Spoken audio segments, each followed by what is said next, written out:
할렐루야. 한 주간 평안하셨습니까? 지난달 말에 우리에게 참 아픈 뉴스가 있었죠. 새 모녀가 생활고를 비관해서 목숨을 끊는 사건이 일어났습니다. 대통령까지 나서서 복지의 사각지대에 대한 관심과 정책 보완을 강조하기에 이르렀는데요. 그런데 여러분이 알지 모르겠지만 어떤 그 일간지에 보니까 더 아쉽고 안타까운 사실은 그 사건의 세 모녀가 살고 있었던 집 바로 앞에 24시간 교회 문을 개방해 놓고 전도에 힘쓰는 교회가 있었다는 것입니다. 바로 앞에 교회인데 바로 그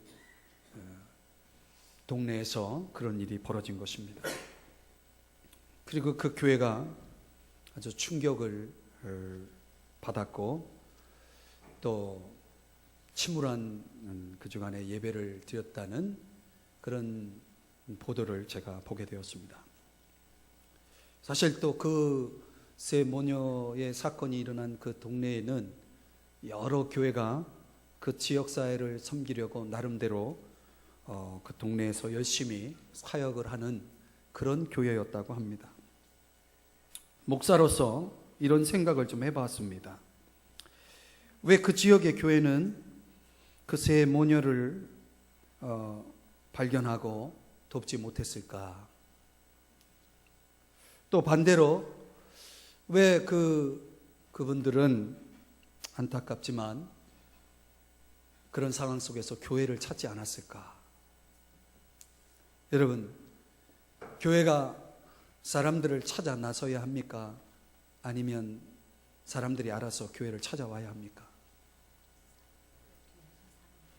참으로 어려운 문제라고 생각이 됩니다.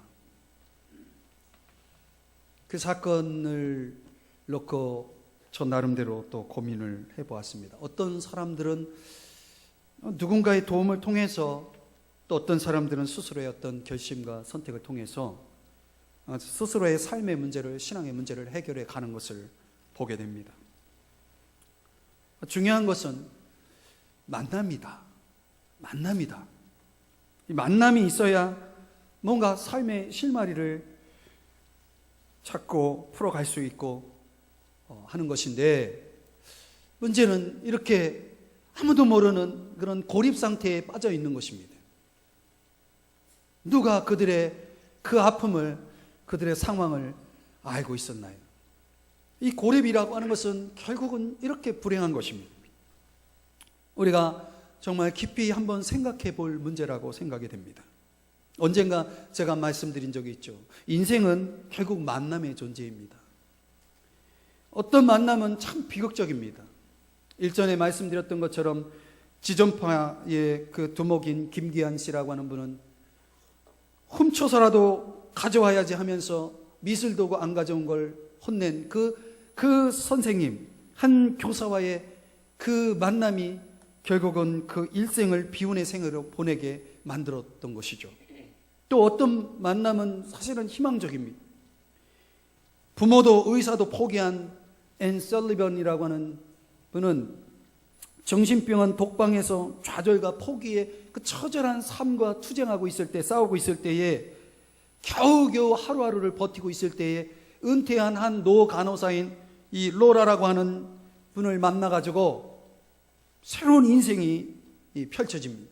하나님의 사랑을 깨닫고 새 사람이 돼서 훗날 그 어린 소녀 헬렌 켈러의 그 교사가 되지 않습니까? 놀라운 기적을 이루게 되는 것입니다. 어떤 만남은 비극적일 수도 있고 어떤 만남은 희망적일 수도 있는 거죠. 오늘 저와 여러분의 일생에 어떤 만남들이 이어지고 있습니까? 여러분에게 오늘 말씀을 시작하면서 묻고 싶어요. 중요한 것은요, 우리가 일생을 살아가고 있는 동안 우리에게 있어서 반드시 있어야 할 만남이 있다는 것입니다. 오늘 성경의 이야기는 바로 그 내용을 다루고 있습니다. 지난주에 제가 말씀드렸던 것처럼 요한복음 2장에 보면 첫 번째 표적, 예수님이 행하신 표적의 이야기가 나옵니다. 물로 포도주를 만든 사건입니다. 그 사건을 통해서 저와 여러분이 큰 은혜를 받았을 것입니다. 오늘 본문의 표적을 보면은 왕의 신하가 등장하고 그의 가정에 일어났던 이 표적을 소개해 주고 있습니다. 이 두 표적을 함께 이렇게 연구를 해보면 아주 흥미로운 사실을 발견하게 됩니다. 이 두 표적에 공통점이 있습니다. 공통점은 말씀의 역할을 강조하고 있다는 것입니다. 지난주에도 말씀드렸지만 무슨 말씀을 하시든지 그대로 하라라고 하는 이 마리아의 부탁을 받은, 권유를 받은 하인들이 그대로 따라했을 때 거기에 놀라운 기적이 일어났습니다. 오늘 성경에도 말씀을 믿고 가다가 기적을 경험합니다. 말씀은 그래서 굉장히 중요한 것입니다. 오늘 말씀의 신앙, 그것을 우리가 함께 또 묵상해 보려고 합니다. 또 이런 표적을 통해서 그 나타난 결과를 보면은 2장 11절에도 오늘 4장 53절 말씀에도 보면은 믿음의 역사가 일어나는 것을 보게 됩니다. 하나님의 기적이 일어났을 때 우리 주님이 행하신 기적을 통해서 나타난 결과는 뭐냐면 믿는 사람들이 믿음을 갖게 되는 결과가 주어지는 것을 보게 됩니다. 또 이 지난주에 살펴본 표적과 오늘의 이 사건을 놓고 비교해 보면 차이점이 있습니다. 하나는 지난번 살펴봤던 이 표적은 질적인 변화죠. 물이 포도주로 바뀌는 것입니다. 이것은 우리 예수님께서 만물을 창조하신 창조주이심을 강조하는 그런 부분들을 우리에게 교훈해 줍니다. 그런데 오늘 본문은 공간을 초월하시는 그런 전능자의 예수님의 모습을 보여줍니다. 거리에 제한을 받지 않는 거죠. 여러분, 오늘 이 시간에 여러분이 이 자리에 나와 있지만 오늘 이 자리에서 우리가 주님과 교통하고 있는, 또 주님 앞에 우리가 드리는 이런 모든 기도가 사실 여러분이 마음에 품고 소원하며 기도하는 그 사람과의 거리를 초월할 수 있다는 것입니다. 오늘 이 시간 여러분이 기도한다면 여러분이 기도하는 그 사람과 지금 떨어져 있지만 거기에 여러분이 드리는 기도의 역사가 일어나는 것을 성경은 말씀해 주고 있는 것입니다. 이렇게 우리 주님은 시간과 공간을 초월해서 역사하시는 분임을 말씀해 줍니다. 지난주에 살펴본 이 표적의 또 특징은 뭐냐면 혼인잔치에서 벌어진 일입니다. 모두가 다 함께 기뻐하고 있는 자리였습니다. 그런데 오늘 본문을 보면 한 사람의 아들이 거의 죽게 되는 상황입니다. 여러분, 그 아들이 죽는 이 죽음을 앞두고 있는 이런 상황에서, 그 죽음의 그림자가 드리워진 그 상황에서 가족들이 안고 있을 그 슬픔과 안타까움은 얼마나 컸겠습니까? 슬픔의 자리입니다. 여러분, 이렇게 보면 기쁨의 자리에도 슬픔의 자리에도 주님이 함께 하신다면 기쁨은 배가 될 것이고 슬픔은 사라질 것이다. 어떤 상황 속에서도 주님이 함께 하신다면, 주님이 역사하신다면 거기에도 주님의 역사가, 주님의 기적이 일어날 수 있다고 하는 사실을 보여주는 것입니다. 믿으시기를 바랍니다. 자, 여러분, 그렇다면 오늘 우리가 함께 본문으로 돌아와서 주님의 기적이 어떻게 역사하는지를 보여주고 있는데 그 믿음의 기적이 일어나는 단계를 한번 함께 묵상하면서 여러분들과 같이 은혜를 받고자 합니다. 첫 번째를 보면요, 한번 따라합시다. 고난에 직면함으로. 여러분, 고난은 때때로 사람이 예수님 앞에 나오게 되는 첫 번째 이유가 된다는 것입니다. 예수님은 어떤 분이시냐? 예수님은 고난 중에 만나주시는 하나님이십니다. 여러분 혹시 아시는지 모르겠지만 안나 할프린이라고 하는 분이 있는데 전설적인 무용가라고 합니다. 이분은 치유 예술을 지향하시는 분인데 춤으로 이분이 암과 에이즈 환자들을 치유하는 그런 일들을 함으로 사람들에게 많이 알려진 분이라고 합니다. 그런데 이분이 그렇게 예술을 추구하는 가운데서 어느 날 그 자신이 암에 걸리게 됩니다. 이 암이라는 고통을 겪으면서 그녀가 삶에 대한 아주 깊은 가치를, 또 겸손을 배우게 됩니다. 인생이란 얼마나 참 고귀한 것인가를 깨닫습니다. 지금은 90세가 넘은 그녀의 고백을 한번 들어보십시오. 이런 말을 합니다. 나는 오랫동안 예수를 알리기 위해 삶을 이용했다. 하지만 암에 걸린 뒤로 나는 삶을 알리기 위해 예수를 이용해 왔다. 무슨 얘기예요? 그녀에게 이 고난이라고 하는 암이라는 고난을 통해서 그녀가 찾게 된 게 뭡니까? 삶의 더 높은 가치를 보게 되었다는 얘기죠. 우리에게도 고난이라고 하는 것이 우리의 인생에 아주 중요한 가치를 보게 하고 보다 더 높은 것을 보게 하는 그런 통로가 될 수 있다는 얘기죠. 어쩌면 저와 여러분 가운데 고난이 없었다면 오늘 이 자리에 오지 않을 분이 있을 것입니다. 고난이 없었다면. 저 역시 마찬가지죠. 저도 이 자리에 제 삶 속에 고난이 없었다면 저는 이 자리에 있을 사람이 아닙니다. 목사가 되지도 않았습니다. 오늘 본문 46절에 보면 왕의 신하가 등장합니다. 이분의 이름은 소개되고 있지 않습니다. 이름은 모르지만 우리가 이런 왕의 신하라는 이 타이틀만 가지고도 상상할 수 있는 것은 그 당시 갈릴리 지역을 통치하고 있었던 헤롯 안디바스 왕의 아주 특별한 신임을 받고 있는 권력층, 특권층의 자리에 있었던 사람입니다. 그러니 여러분, 권력이 있고 그의 신분이 가져다주는 이 부귀는 얼마나 컸겠습니까? 그런데 여러분 아십니까? 대체로 이런 사람일수록, 즉 자신이 가진 특권, 자신이 가진 어떤 부귀, 자신이 가진 신분 때문에 신앙으로부터 멀리 떨어져 있는 사람들이 많습니다. 가진 것이 많을수록, 좀 더 높은 곳에 있을수록 그런 사람들이 신앙 안으로 들어오기가 매우 어렵다는 얘기죠. 만약 이 왕의 신하, 이름은 모르지만 그에게 있어서 고난이 없었다면 그가 예수님을 찾아올 리가 없죠. 46절을 보시겠습니다. 어떤 고난인지를 한번 보시겠습니다. 46절에 보면 그의 아들이, 하반부에 보시면 그의 아들이 가버나움에서 병들었더니, 자, 병이 들은 것입니다. 아들이 병이 들은 것입니다. 이 원문에 보면은 이 아들은 외아들입니다. 하나밖에 없는 아들입니다. 그런데 병이 들었습니다. 어떤 병이 걸렸는가? 그 병의 병명은 소개되고 있지 않지만 47절을 보시면 어떻게 설명하고 있냐면 그 병이 매우 위중함을 알 수가 있습니다. 거의 죽게 되었다. 거의 죽을 병에 걸린 것입니다.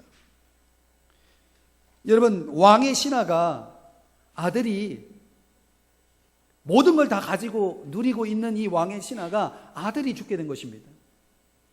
여러분, 그 당시 그가 할 수 있는 무엇인들 안 했겠습니까? 그렇죠. 다 해봤겠죠. 여러분 아십니까? 많이 가진 사람이 적게 가진 사람 앞에 머리를 숙이는 일은 결코 쉽지 않습니다. 지금 아직 첫 번째 표적 외에 예수님의 행적에 대해서 크게 드러나지 않고 예수님이 그렇게 유명하지 않을 때에 소식을 듣고 예수님이 어디에 등장했다라고 하는, 어디에 지금 오셨다라고 하는 소식을 듣고 그 높은 지위에 있던 왕의 신하가 예수님 앞에 달려와서 지금 청하고 있는 것입니다. 도와달라고. 여러분, 고난 중에 예수님 앞에 나온 것입니다. 그런 면에서 보면 고난은 아주 훌륭한 전도자입니다. 시편의 119편의 말씀에 보면 이런 말씀이 나옵니다. 고난 당하기 전에는 내가 그릇 행하였더니, 또 71절에는 고난 당하는 것이 내게 유익이라. 어떤 사람에게는 고난은 유익한 것입니다. 여러분에게는 어떻습니까? 스펄전 목사님이 말한 대로 고난은 변장을 하고 찾아오는 하나님의 천사다. 그의 말은 참으로 일리가 있습니다. 고난을 만나면 사람들은 두 가지 반응을 보일 수 있습니다. 마음을 아주 완전히 강팍하게 마음을 닫아버리는 사람이 있고, 어떤 사람은 마음을 열고 겸허해지면서 자신의 연약함을 인정하면서 창조주 하나님의 도우심을 구하러 나오는 사람들이 있습니다. 여러분은 어떤 사람입니까? 이 오래된 서구 풍습에 보면 엄마가 시집 갈 때 딸에게 진주를 건네주는 풍습이 있다고 합니다. 일명 얼어붙은 눈물이라는 진주를 건네줍니다. 두 가지 중요한 의미가 있다고 합니다. 딸에게 이 눈물에 대한 교훈을, 딸이 흘려야 할 눈물에 대한 교훈을 주기 위함이고, 또 하나는 그 눈물은 진정 가치가 있다라고 하는 교훈을 주기 위해서 이 얼어붙은 눈물이라 불리는 진주를 건네준다고 합니다. 여러분, 우리가 잘 알고 있는 이 진주가 형성되는 과정에 보면은 이 아피큘레데라 불려지는 이 굴 속에서 이 굴 속에 모래알들이 굴러 들어오면 그것에 이 모래알을 둘러싸는 나카라고 하는 물질이 그 모래를 계속 둘러싸면서, 그것이 시간이 이 나카라고 하는 이 물질이 많이 쌓이면 쌓일수록 더 크고 더 값진 진주가 만들어진다는 거 아닙니까? 그 나카라는 이 물질이 결국 진주를 만들어내는 거죠. 그런데 모든 이 굴 속에 들어오는 모래알들이 다 진주가 되는 것은 아니라고 합니다. 그것은 굴이 그것을 선택한다는 거예요. 그래서 굴 자체가 선택한 것에 따라서 어떤 모래알은 진주가 되고 어떤 모래알은 그 모래알 때문에 스스로 그 굴은 죽는다고 합니다.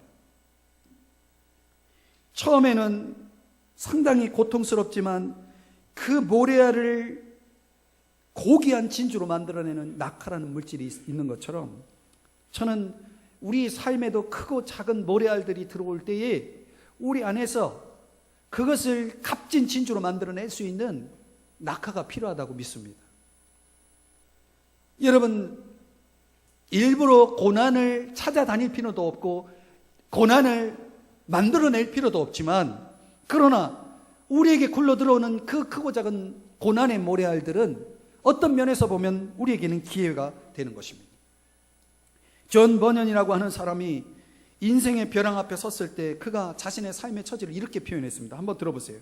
만약 예수께서 칼을 들고 마중 나온다 할지라도, 여러분, 예수님이 어떻게 칼을 들고 마중 나오겠습니까? 그런데 그럴지라도 나는 그분의 발 앞에 내 몸을 던질 것이다. 왜냐하면 그분이 최후의 희망이기 때문이다.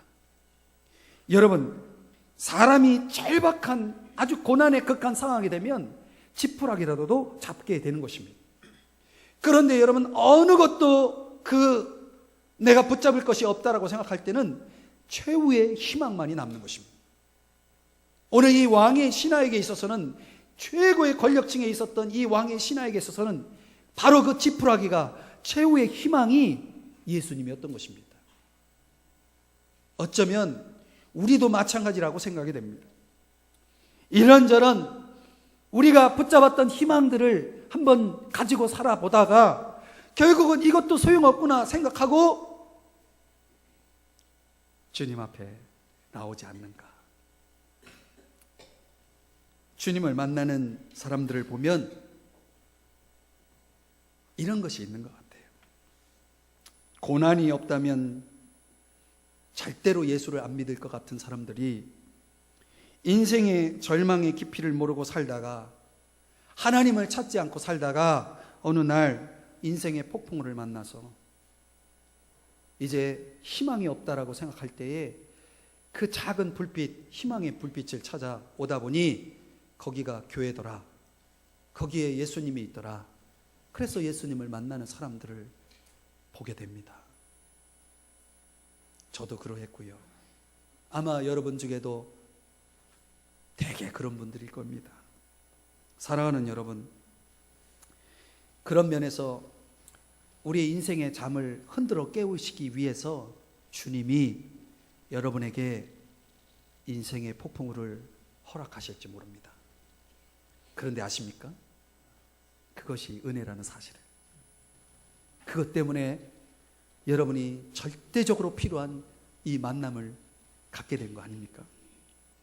오늘 고난은 그런 면에서 하나님의 메가폰입니다. C.S. 루이스가 말한 것처럼 하나님의 우리를 부르시는 큰 소리를 내는 메가폰과 같습니다. 사랑하는 여러분, 주님 앞에 여러분이 나온 이유는 무엇입니까? 그것이 고난입니까? 예, 잘하셨습니다. 축하드립니다. 잘 오셨습니다. 주님을 만나십시오. 거기서 다시 시작하십시오. 기회를 놓치지 마시기 바랍니다. 두 번째, 오늘 이 왕의 신하에게 일어났던 이 놀라운 기적이 어떻게 일어나는가 보니까 한번 따라합시다. 상식을 초월함으로. 여러분, 사람마다 다 상식이 있습니다.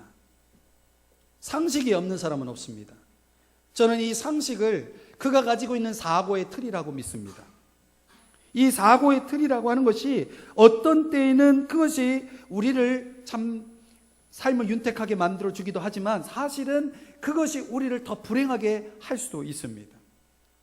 더 나아가서 이 상식이라고 하는 것이 우리의 신앙의 걸림돌 역할을 하기도 합니다. 비행기 안에서 어떤 변호사가 옆좌석에 앉은 한 자매님에게 이제 심심하니까 게임을 제안했습니다. 서로 퀴즈를 내가지고 퀴즈를 내서 질문에 답을 못하면 50원씩 내기를 하자고 제안을 했습니다. 여러분이라면 하시겠습니까? 거절을 했습니다. 뭐 50원 내기를 하냐 그래서 거절을 했습니다. 그러니까 이 변호사가 좀 멍청한 변호사입니다. 이게 게임을 하고 싶은데 거절하니까 아주 특이한 제안을 합니다. 당신이 대답을 못하면 당신이 나한테 50원 주고 내가 대답을 못하면 500만 원 주겠다. 그랬더니 이 자매가 게임을 했겠습니까? 안 했겠습니까? 했어요. 어떻게 그렇게 잘하세요? 게임을 했습니다. 이제 변호사가 질문을 넣어줬습니다. 달에서 지구까지 거리가 얼마죠? 대답을 못합니다. 어떻게 했습니까? 50원을 변호사에게 줬습니다. 이제 또 그 자매가 질문을 합니다. 언덕을 오를 때는 다리가 3개, 언덕을 내려올 때는 다리가 4개는 무엇일까요? 이 변호사가 당황했습니다. 이런 질문은 처음 받아봅니다. 이 상식이 많은 변호사인데 도대체 답을 알 수가 없는 거예요. 그래서 친구에게 빨리 이메일을 그 기내에서 이제 보내가지고 이것저것 답을 알아보지만 도대체 답을 알 수가 없습니다. 게임은 게임이니까 별 수 없이 어떻게 했겠습니까? 500만 원을 참 멍청하죠. 500만 원을 주는 겁니다. 그러니까 그 자매가 참 고맙다고 한마디 하더니 이제 다시 잠을 청하는 것입니다. 기내에서 열을 받았습니다. 이 변호사가 너무 열을 받아가지고 도대체 그 답이 도대체 뭘까? 그래가지고 그 자매를 깨워가지고 물었습니다. 도대체 답이 뭐냐고? 답이 뭘까요? 아닙니다. 조용히 말없이 지갑을 열더니 50원을 건네주는 것이었습니다.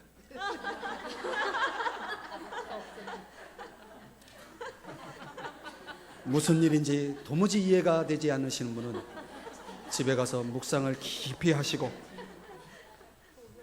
재밌으시면 웃으시기를 바랍니다. 상식을 자랑하지 말아야 됩니다. 여러분, 기적이 필요 없다고 말하는 사람들 보면은 그들은 인생의 폭풍우를 경험하지 못한 사람들입니다. 내 힘으로 어찌할 수 없는 삶의 궁지에 빠지면 저절로 하나님을 찾게 돼 있습니다. 전쟁의 그 참호 속에 무신론자가 없다라는 말도 있는 것처럼 사람이 절박해지면 하나님을 찾게 돼 있는 것입니다. 그런데 여러분 아십니까? 흔히 사람들은요, 하나님을 찾되 자기 문제에서 빠져나오기 위해 자기가 구하는 해답이 있다는 것입니다. 하나님을 찾되 하나님 앞에서 자기가 구하는 해답을 가지고 하나님을 찾는 것입니다. 이렇게 하면 해결이 될 거라고 생각하는 것입니다. 이 결국은 자기 본인의 신앙으로 빠져들 가능성이 있는 것이죠. 47절을 오늘 성경 47절을 보시면 왕의 신하가 이렇게 요구합니다. 내려오소서 내 아들의 병을 고쳐주소서. 이 말은 무슨 얘기냐면 빨리 지금 위독한 내 아들에게 같이 가셔서 내 아들에게 안수를 해주셔가지고 빨리 치료해 달라고 하는 부탁을 하고 있는 것입니다. 그런데 여러분, 이 왕의 신하가 모르는 한 가지가 있었습니다. 그것은 예수님은 직접 그 왕의 신하의 아들이 있는 곳까지 가지 않아도 치료하실 수 있는 전능하신 분이라는 사실을 모르고 있었던 것이죠. 그러니까 이 왕의 신하는 그의 상식 수준에서 예수님을 찾고 예수님 앞에 지금 구하고 있는 것입니다. 예수님의 그 전능성을 이해하지 못하고 있었다는 거죠. 우리도 마찬가지예요. 예수님을 찾아오지만 예수님 앞에 뭔가 바라고 기도하고 있지만 어떤 면에서 보면 예수님에 대한 그 믿음의 수준이 우리가 알고 있는 어떤 상식선에서 머물러 있을 수 있다는 것입니다. 그런 경우에는 여러분, 우리가 예수님은 우리의 상식과 우리의 기대를 초월하여 역사하시는 전능하신 하나님이시라는 사실을 이해할 필요가 있습니다. 사람은 자기가 원하는 이기적 욕망에 근거해서 뭘 구합니다. 그런데 그것은 내 방법이죠. 여러분 아십니까? 예수님은 내 방법으로 역사하시는 분이 아니라 하나님의 방법으로 역사하시는 거예요. 우리는 어떤 요구를 할 수 있지만 그 요구가 반드시 좋은 것은 아니에요. 만약 내 요구대로 내 방법대로 되었을 때는 그것이 오히려 나에게 불행일 수 있는 것입니다. 어떤 면에서 보면 주님은 그걸 다 아시는 거죠. 신앙이라고 하는 것은 하나님의 방법으로 사는 것을 말합니다. 하나님의 뜻을 구하는 것입니다. 내가 해결할 수 없어서 하나님 앞에 나왔는데 왜 내 방법을 제시합니까? 신앙은 하나님의 방법으로 살아가는 것입니다. 예수님은 어떤 분이세요? 시공간을 초월하여 역사하시는 전능하신 하나님이십니다. 한번 따라합시다. 예수님은 전능하신 하나님이시다. 믿으시기를 바랍니다. 여러분, 우리의 그 한정된 사고 구조로 하나님의 놀라운 그 권능을 인정하지 않을 수도 있습니다. 내 생각이 중요할 수 있습니다. 그러나 여러분, 그건 신앙이 아닙니다. 내 생각이 아니라 하나님의 생각이 중요합니다. 내 방법이 아니라 하나님의 방법이 중요한 것입니다. 우리가 그런 예수님을 주인으로 발견하고 전능의 하나님으로 발견하기 시작하면 그때 왕의 신하가 자신의 고집과 편견과 기대와 자신의 그 상식이 깨질 때에 주님의 기적이 일어났던 것처럼 우리에게도 동일한 기적이 일어나게 될 줄 믿으시기를 바랍니다.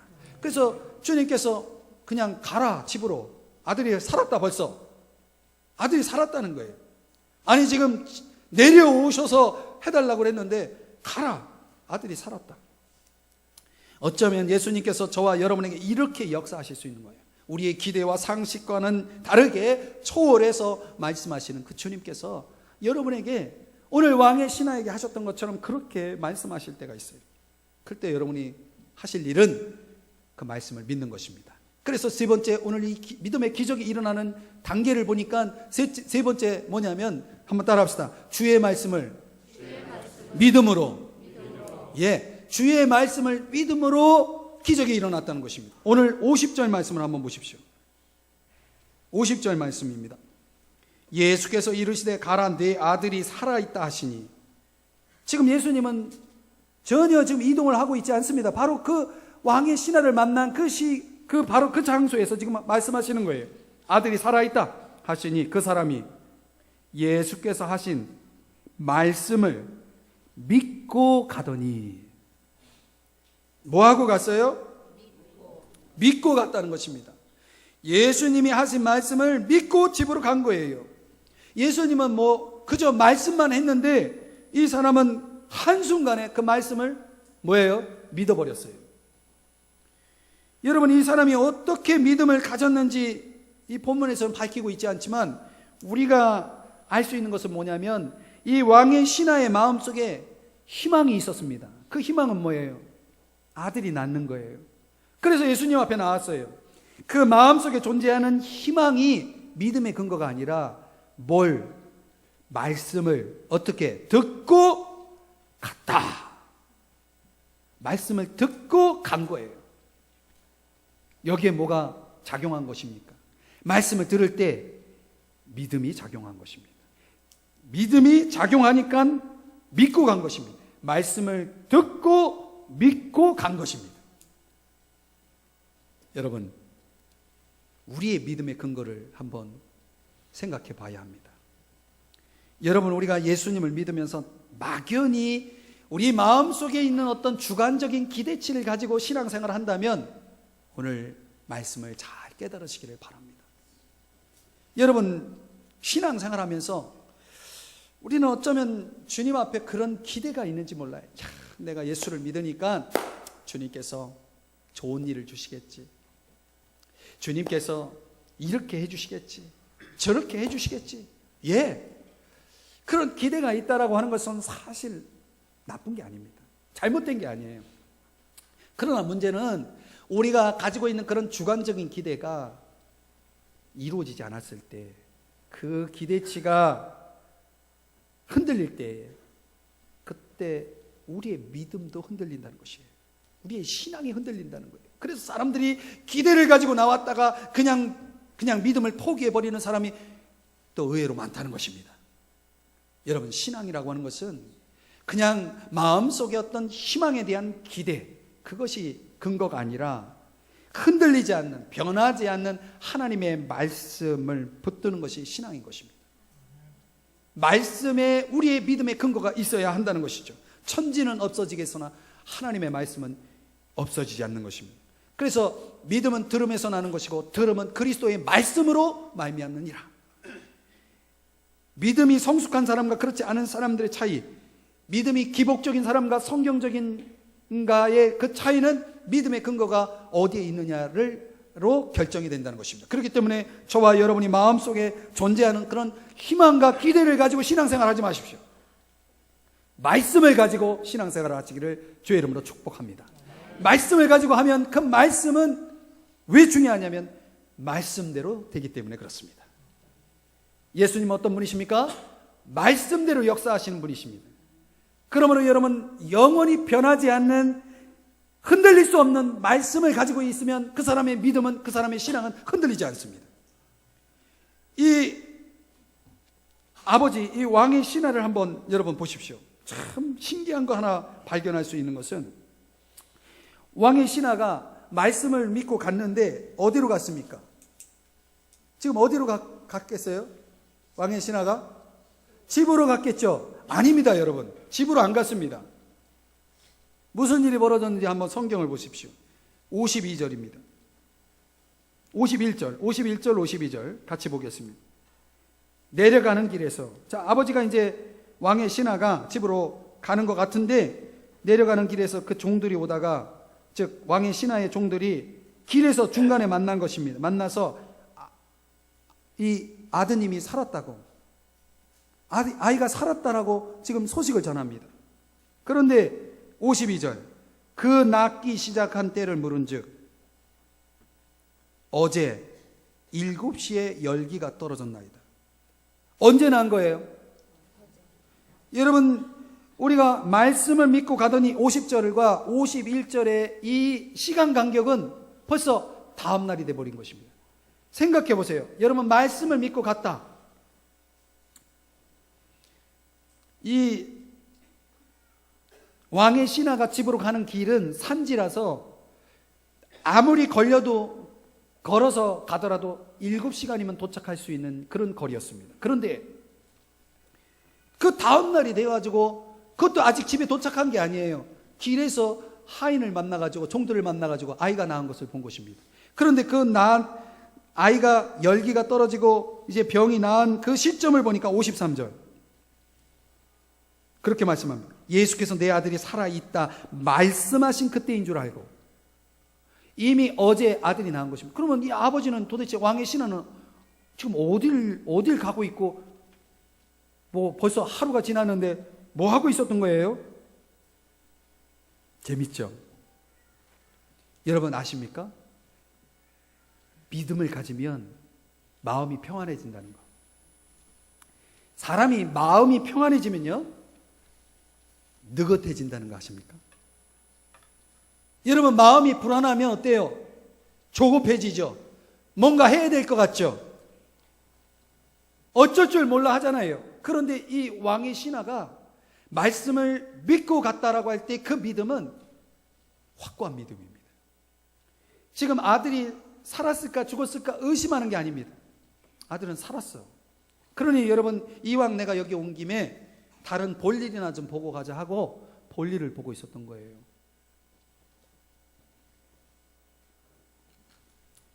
여러분, 그가 지금 얼마나 마음이 평안하고 느긋하면, 지금 당장 죽어야 할 아들인데, 죽을 수밖에 없는 아들인데, 그 아들이 생사를 확인하지 않고도 아들은 살았다라고 확실하게 믿은 것입니다. 이게 믿음인 것입니다. 이게 믿음인 것입니다. 말씀을 듣고 믿음으로 마음이 평안해지자 집으로 급히 달려갈 필요가 없었습니다. 굳이 집에 가서 확인할 필요도 없었습니다. 왜? 아들은 반드시 살아있을 거니까. 이것이 저와 여러분의 신앙이길 간절히 축복합니다. 여러분, 우리가 하나님 앞에 기도합니다. 기도해놓고 뭐합니까? 걱정합니다. 걱정할 걸 뭐하러 기도하십니까? 그냥 걱정이나 하시지. 야고보서 1장 6절에 더 메시지라고 하는 성경의 번역으로 여러분에게 읽어드리면 이렇게 말씀하고 있습니다. 기도해놓고 염려하는 사람은 바람에 밀려 출렁이는 물결과 같습니다. 그런 식으로 태도를 정하지 않은 채 바다에 표류하는 사람은 주님께 무언가 받을 생각을 하지 마십시오. 여러분, 우리가 사실 믿는 것 같은데 실상은 믿지 않을 때가 많습니다. 왜 염려하십니까? 왜 불안해 하십니까? 왜 초조해 하십니까? 믿지 않기 때문에 그렇습니다. 믿으면 평안해지는 것입니다. 믿으면 느긋해지는 것입니다. 믿으면 여유가 생기는 것입니다. 어느 날 교회 앞에 위치한 술집, 그 술집을 위해서 교회가 기도했습니다. 이 교회가 망하든지 벼락을 맞아 없어지든지 해달라고 기도를 했습니다. 그런데 정말 그 술집이 벼락을 맞아가지고 문을 닫게 된 것입니다. 근데 이 술집 주인이 그 소식을 들었어요. 이 옆에 교회가 그렇게 기도했다는 걸 쫙 들었습니다. 그래가지고 변호사를 고용해서 고소를 했습니다. 손해배상을 청구했습니다. 그러자 이제 교회 측 대표가 와가지고 변호를 하는데, 아무리 교회가 기도했기로 벼락이 내리겠냐고 이렇게 말한 것입니다. 그러니까 이게 재판관이 가만히 생각을 해보니까 참 한심해요. 그래서 이제 이런 최후 판결을 내렸다는 것입니다. 술집 주인은 기도를 믿었고 교회는 기도를 믿지 않았어. 이게 최후 판결이었습니다. 판결문. 여러분, 우리가 가만히 보면 믿는 것 같은데, 그래서 기도하는 것 같은데, 정말 이루어질 줄 확신하는 기도는 아닌 것 같습니다. 그러니까 흔들리죠. 그러니까 불안해하죠. 야고보서 1장 6절에 오직 믿음으로 구하고 조금도 의심하지 말라. 조금도 의심하지 말라. 여러분, 믿으려면 확실히 믿어야 됩니다. 그런데 여러분, 그 확실한 믿음이 어디서 옵니까? 여러분의 마음속의 기대와 희망이 아닙니다. 그것은 흔들립니다. 그러나 말씀은 흔들리지 않습니다. 말씀은 변하지 않습니다.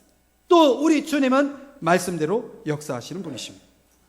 결과적으로 이 말씀을 신뢰하는 이 말씀 중심의 신앙이, 믿음이 결국 이 왕의 신하에게 이 놀라운 기적이 일어나게 한 것입니다. 그래서 결국 그 집안 전체가 다 예수를 믿는 축복을 얻게 되었습니다. 아들이 살아난 기쁨이 얼마나 컸겠습니까? 저는 그 기쁨이 여러분의 가정에도 함께하기를 주의 이름으로 축복합니다. 말씀을 정리해 봅니다. 우리가 살아가다 보면 이유를 모르는 고난이 우리에게 찾아올 때가 있습니다. 그때 여러분, 굴 속에서 생성되는 낙하라는 물질이 작용하듯이 여러분, 그때 그 고난이 여러분에게 믿음의 물질을, 이 믿음의 역사를 만들어내는 그런 기회로 삼아야 합니다. 그리고 그걸 가지고 여러분은 이제 해야 할 일은 여러분의 상식선에서 무엇을 해보려고 하지 말고 하나님 말씀에 근거해서 말씀 앞에 여러분이 일어서야 합니다. 그리고 그 말씀을 붙잡고 나아갈 때에 믿고 가더니 그 확고한 믿음 속에서 우리 주님의 기적을 보게 될 것을 믿으시기를 바랍니다. 기도하시겠습니다.